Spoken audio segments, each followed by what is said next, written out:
Hello mga kabibig! Welcome back sa ating bagong YouTube channel. Kumain ka na ba yung dinner? Kung hindi pa, sasamahan kita sa yung dinner. Kumain ka na lang ng pagkain mo dyan. Tapos ako yung ulam. Eto na kabibig. Nako, sad news kabibig. Kumpirmado, President Duterte may malalang sakit. Kaya pala, na-cancel yung yung basahan sana siya ng mga charges niya. Naglabas ang ICC ng kanilang statement hinggil dito. At parang kawawa. Naawa ako kay Pangulong Rodrigo Roa Duterte sa mga nangyayari niya ngayon. Para maintindihan natin more kung ano laman ng statement ng ICC. Sige, i-share ko ito mga kabibig. Nakita ko lang ito, kababago lang ito na post mga kabibig. Ito na, wait for kabibig ha. Kita ko sa inyo yung latest statement ng ICC. So ito yung kabibig. Ito ha. Kita nyo naman dyan. Yan o. Pre-trial Chamber 1, situation in the Republic of the Philippines in the case of the prosecutor versus Rodrigo Roa Duterte with confidential annexes A and B, public redacted version of the defense request for an indefinite adjournment. Ito pala yung nangyari kabibig. Number 1 ha. Basahin natin na yung number 1. Ay, nasan ba yun? Wait for our kabibig. Kita nyo ba kabibig dyan? Kita nyo ba ang laman? Sige, i-share. Palakihan ko kabibig ha. Lakihan ko lang ng konti. Yan. Ito na. Mr. Rodrigo Roa Duterte is not fit to stand trial as a result of cognitive impairment in multiple domains. Ano ba itong cognitive impairment? Cognitive impairment. Anong sabihin? Problem with memory, thinking, and decision making. Ay, nako. It is sign of underlying health condition. Symptoms can include trouble concentrating, learning, and following instructions, as well as changes in mood and behavior. Naku, mga kabibig. Yun pala ang ibig sabihin ng cognitive impairment. Di ba dito basa natin, cognitive impairment in multiple domain. So meaning, ibig sabihin niya, kabibig, multi-domain cognitive impairment describe cognitive difficulties that affect more than one area of thinking, such as memory, attention, language, executive function, and visuospatial skills. This term can describe an underlying condition like dementia. Hala! As specific symptoms of diseases like Parkinson's or a state like mild cognitive impairment, MCI, where problems are more widespread than just memory. Naku po mga kabibig. Dementia, tapos or either Parkinson's or either mild cognitive impairment. Yun, share ko sa inyo nga kasi hinanap ko ba kung ano ang ibig sabihin noon. Tapos ayoko namang search ko sa Google kung ano ang ibig sabihin doon kabibig. So gusto ko lang i-share din sa inyo kung ano ang ibig. Baka sabihin nyo gawa ko lang. O yan o. Kita nyo. Nabasa nyo naman dyan, di ba? Kita nyo naman, di ba? Multi-domain cognitive impairment describes cognitive difficulties that affect more than one area of thinking, such as memory, attention, language, executive function, and visuospatial skill. This term can describe an underlying condition, possibly, na may condition ng dementia, as specific symptoms of diseases like Parkinson's, or a stage like mild cognitive impairment. Yun kabibig ha. Sinerch natin kung ano ang ibig sabihin noon. So balikan natin yung statement ng ICC mga kabibig kung ano pa ba ang nandoon, ano pa ba ang laman pa noon. Okay, next proceed. Number 2. The defense is cognizant of Rule 1351 of the Rules of Procedure. Wait para, ulang pabaya. Okay. Condition will not improve. Okay. Mr. Rodrigo Roa Duterte is not fit to stand trial as a result of cognitive impairment in multiple domains. Tapos, Mr. Duterte's condition will not improve, and for this reason, the pre-trial chamber must adjourn all legal proceedings in his case indefinitely. Hala, indefinite pala kabibig. The defense, again, expert report authored by submitted by as Annex A. All references to article and to the rules in the present submissions are to the Rome Statute and the ICC Rules of Procedure and Evidence, specifically unless yun ang sinabi sa number 1. The defense is cognizant of Rule 1351 of the Rules of Procedures and Evidence, which vests the pre-trial chamber with that discretionary power to order a medical or psychological examination of a suspect. However, given the extensive medical information now placed at the disposal of the pre-trial chamber, the defense does not believe that further medical examination is necessary to grant the release of. The defense has kept the pre-trial chamber regularly updated with respect to the deteriorating cognitive condition. O, lakihan natin ha. Yan o. Kita nyo naman. Deteriorating cognitive condition, medical and psychological evaluations have been shared with the prosecution and the essential substance thereof with the OPCV. All the medical information collate leads to the overwhelming conclusion that Mr. Duterte suffers from significant cognitive deficiencies that affect his memory, his daily executive function, his visio-constructive abilities, and his orientation to place and time, while simultaneously limiting his capacity for complex reasoning. Hala, my goodness, kabibig, kawawa. Itatay digong kabibig. Ano, parang, ang sakit naman yung kabibig. Uy, ang tatay digong natin.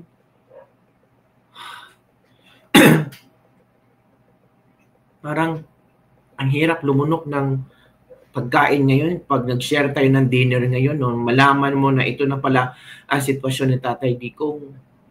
Kita dito kabibig, oh. All the medical information collated leads to the overwhelming conclusion that Mr. Duterte suffers from significant cognitive deficiencies na naaapektuhan ang kanyang memorya, his daily, araw-araw na executive functioning sa katawan, his visual-constructive abilities, and his orientation to place and time. Hindi niya alam kung anong oras, anong lugar ang nangyari, while simultaneously limiting his capacity for complex reasoning, mga kabibig. Parang nakakaano ba? Ang sakit. Parang naawa ko kay Tatay Digong. Nakaawa, kabibig. Ito pa, number 4. The aforementioned cognitive deficiencies have been diagnosed not just by the 2 defense expert, but also a neuropsychologist instructed by the medical officer at the ICC Detention Center at the specific request of the registrar. For this reason, the medical data presented to the pre-trial chamber is neither partisan, not self-serving. My goodness, it means pala, hindi gawa-gawa ni Attorney Kaufman, kundi meron talagang neuropsychologist na medical officer na nag-diagnose kay Pangulong Duterte. Dalawa. The aforementioned cognitive deficiencies have been diagnosed not just by 2 defense experts, meron pa neuropsychologist. Grabe, mga kabibig. Inaawa ako na Digong. Ito pala nangyari. Procedural history. Ito palang nangyari kung bakit nagaganoon si Pangulong Duterte. On March 12, 2025, Mr. Duterte was surrendered to the custody of the International Criminal Court and was immediately hospitalized. Ito na ang hinahanap nating katotohanan kung ano ang nangyari kay Tatay Digong at bakit naggaganyan siya ngayon. Bakit meron siyang cognitive impairment, multiple domain. Ito na. On March 12, 2025, Mr. Duterte was surrendered to the custody of the International Criminal Court and was immediately hospitalized.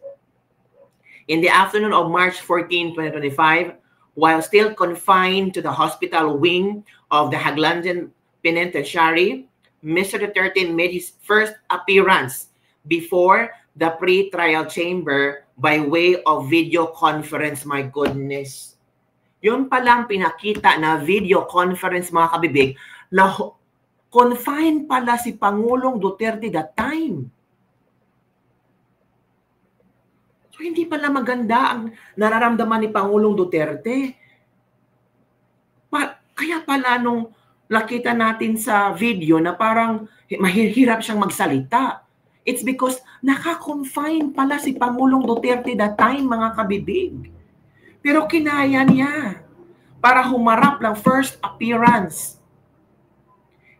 Earlier that day, Council has submitted a request for the postponement of the initial appearance citing inter alia issues of competence to stand trial. This request, however, was rejected by the pre-trial chamber. Uy, ay, grabe, no? Yung tao na hospital, na confine, tapos nag-request sana na hindi sana siya hindi mo na siya, i-postpone mo na yung initial appearance niya kasi na-confine sa hospital. Tapos hindi pinagbigyan ng pre-trial chamber. Ang nangyari, yung unang video ni Pang Duterte, kaya pala hirap siyang magsalita, it's because nandun pala siya sa hospital. Pagod ang katawang, galing biyahe pa yun, may sakit pa siya. He was pushed to appear. Walang talaga for ICC, para sabihin ng ICC na, oh, heto na si Digong. Grabe. Despite Mr. Duterte's noticeable drowsiness during the initial appearance, the presiding judge stated as follows, the court's doctor of the opinion that you are fully mentally aware and fit. Grabe. Grabe naman yung presiding judge. Ginamit pa ang doktor, sabi ng doktor, you are mentally aware and fit. Pero that time, si Pangulong Duterte, nasa hospital. Confined siya. Pero pinagsalita. Pina-appear pa rin. So, ano tulukuhan ICC? Inabuso yun yung tao. Grabe. Hindi kayo nahiya sa pinagagawa nyo para sa pera? Para sabing tagumpay kayo? Bongbong Marcos, oh. Ito yung gawa mo, oh. Happy? Happy ang group effort? Hindi kayo naawa? Grabe. No hospitalized. Tapos,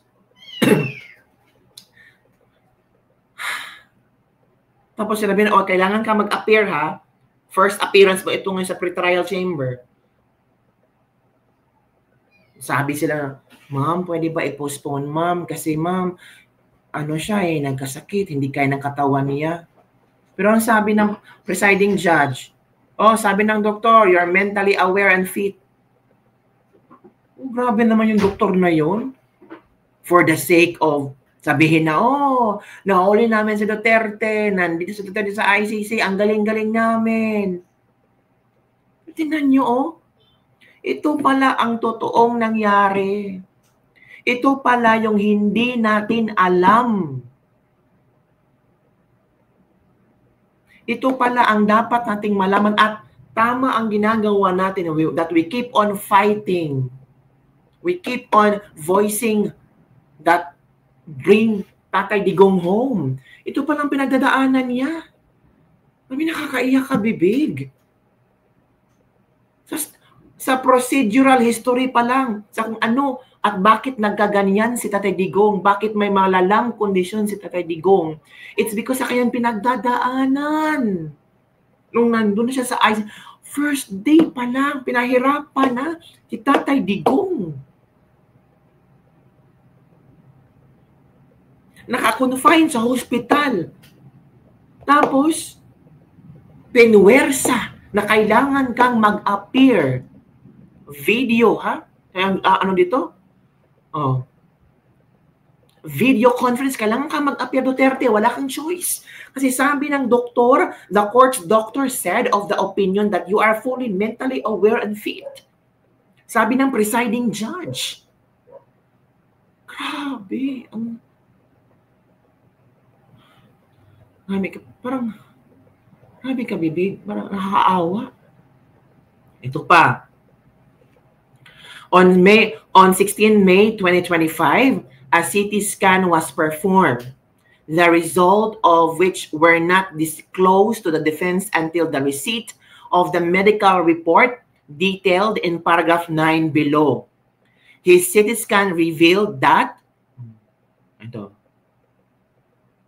okay, ito na.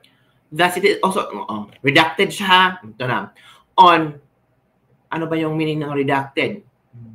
Hanapin natin kung bakit siya, hindi binagay, redacted. For privacy. Confidential memo. Confidential pala kung ano ang laman, kung ano ang resulta ng CT scan. On May 28, 2025, Mr. Duterte was examined at the request of the defense. Ito na. By who subsequently prepared a preliminary medical report. As a result of preliminary findings, and in order to arrive at a definitive conclusion, recommended to further diagnostic procedures, an MRI of the head, and a neuropsychological evaluation. Grabe. Uy, my goodness. Ito yung nangyari kay Tatay Digong, hindi natin alam. On May 29, 2025, the day after the visit, the defense wrote to the chief custody officer of the ICC-DC to request that an MRI be performed as soon as possible. On May 30, 2025, the registry replied to the counsel as follows.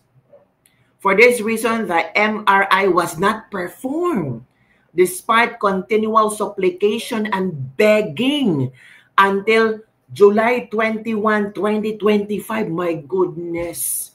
Hindi pinagbigyan si Pangulong Duterte for MRI from May 30 at pinagbigyan lang siya July 21, 2020. May, June, oh my goodness, almost 3 months na naghihintay ang defense team na magkaroon ng MRI si Pangulong Duterte pero hindi pinagbigyan.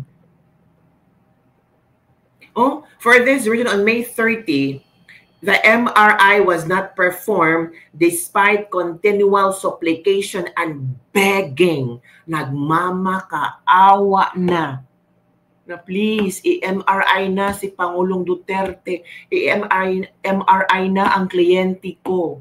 From May to July, they're begging, they're asking, pero hindi pinagbigyan for almost 3 months. On June 4, 2025, counsel requested that the ICC-DC permit Mr. Duterte to be examined in a clinical environment by a consultant neuropsychologist selected by the defense. Grabe mga kabibig. Ito pala yung nangyari. On June 5, 2025, the registry requested that it be supplied with preliminary report. Counsel complied, and the registry was thereby exposed to the defense confidential work product and future strategy. Grabe. Pinulitika. Number 14. Preliminary report was presented to the Chamber on June 10, 2025 in support of the defense request for. In rejecting this request, the Chamber noted as follows. May mga redacted, tinanggal dyan for ano, redacted meaning for privacy, yung mga statement, yung mga kung anong nalaman doon. On June 12, 2025, the registry replied to the council and denied the request to have Mr. Duterte examined by. Grabe. Council was advised that, tinanggal. Council was further informed that the registrar had asked the MO to proceed with the examination of Mr. Duterte's condition. Ito na. On July 14, 2025, and specifically to enable the Chamber to determine the appropriate procedure for litigating competency, the defense requested that all the Chamber convene a status conference. The submission set out in detail the bureaucratic red tape that the registry had applied in order to prevent the defense from achieving a timely and complete picture of Mr. Duterte's health. Grabe. The Chamber subsequently noting that the pertinent issues, grabe nila, no? Grabing panggigipit ng Chamber kay Pangulong Duterte. Grabe panggigipit ng ICC kay Pangulong Duterte. Hindi pinagbigyan ng MRI, hindi pinabigyan na ma-examine, hindi talagang pinigilan mga kabibig. Grabe. Ganito sila. Ito. On July 17, 2025, the defense received a neuropsychological evaluation performed by an anonymous expert appointed by the equally anonymous ICCDC medical officer. Wow! So tinulungan si Pangulong Duterte, silently anonymous. Expert ang tumulong kay Pangulong Duterte na magkaroon ng resulta ng neuropsychological evaluation. Kasi nilagay dito anonymous. Tapos isang ICDC medical officer, anonymous ang tumulong, with whom the defense is forbidden to communicate. This report corroborated preliminary findings, noting a decline. Ito na ang resulta, kabibig. Ay, salamat, may mga tao pa rin sa sa loob ng ICC na tumulong kay Pangulong Duterte na magkaroon ng MRI at neuropsychological evaluation. This report corroborated preliminary findings, noting a decline in memory. Ito na ha, executive functioning and visio-constructive abilities. Armed with this report, the defense formally notified the Chamber of its intention to raise the issue of legal competency as a bar to proceeding with the hearing on the confirmation of charges. On July 21, 2025, the much-awaited MRI was finally performed. Yung una pala, yung neuropsychological evaluation. 21, ito na. From May to July 21, hinihintay nila ang MRI. They're begging for that and they're rejected for how many times? Pero July 21, ito na.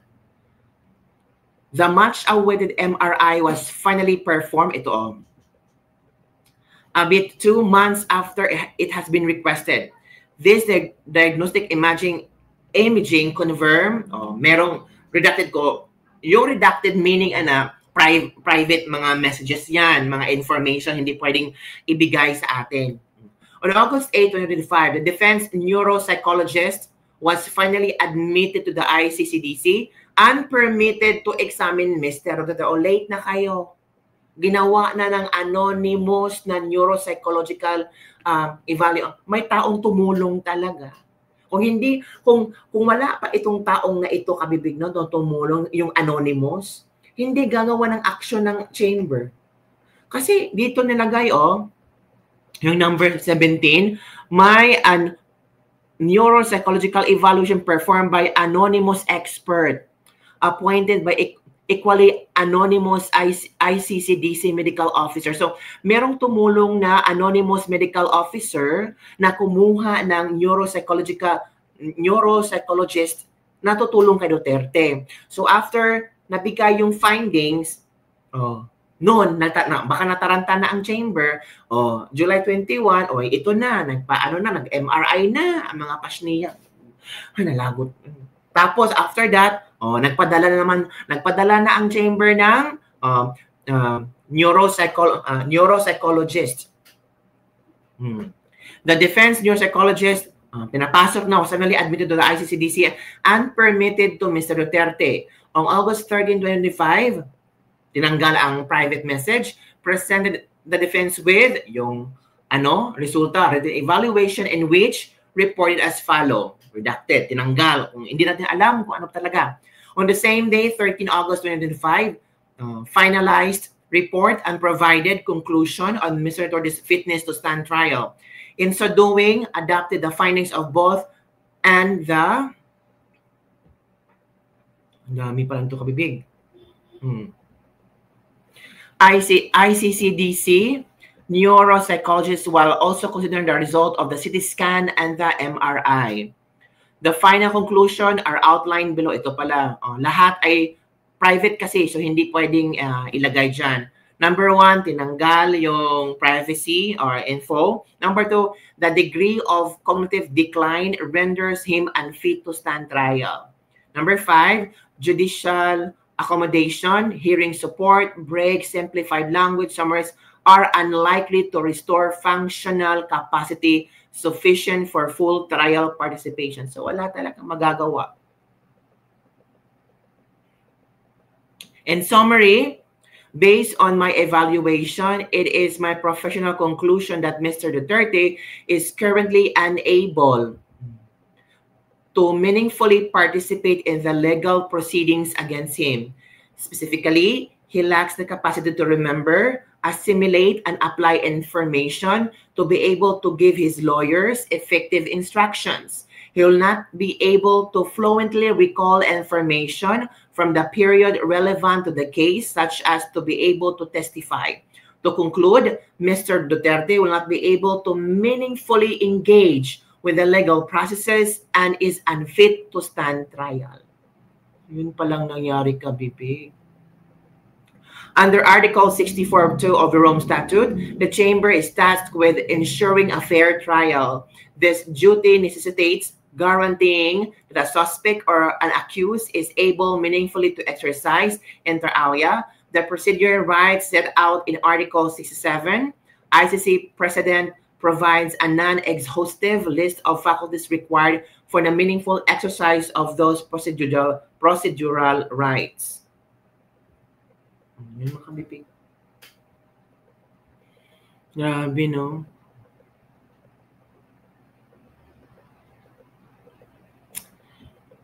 Parang, ito, basahin ko lang ng ano, ha? Basahin ko yung number,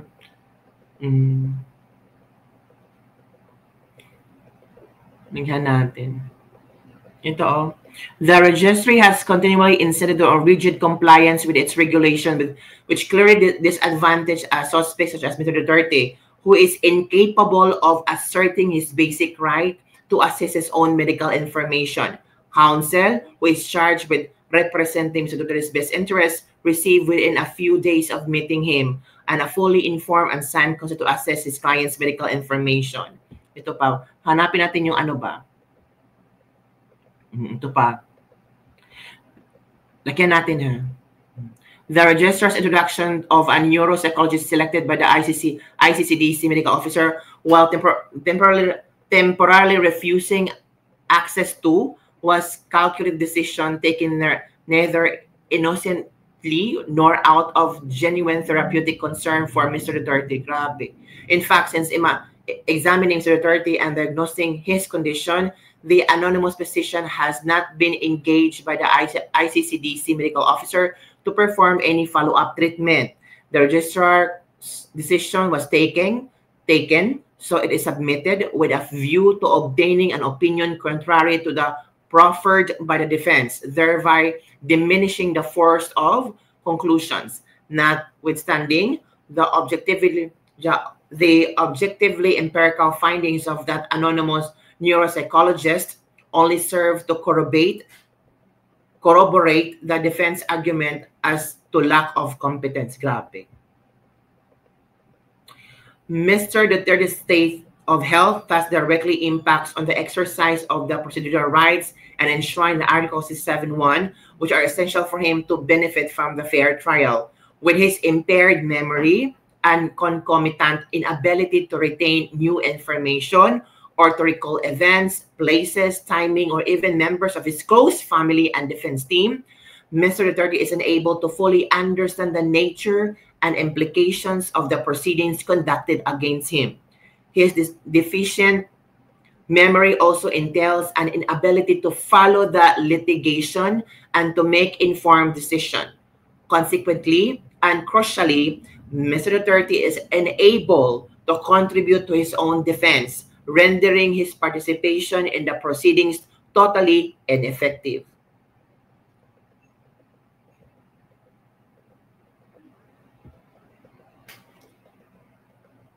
The ICC has recognized that a suspect's ability to participate meaningfully in a hearing to confirm charges is essential. A suspect must be entitled to object to the charges, to contest the evidence presented by the prosecution, and to submit evidence in support of his defense.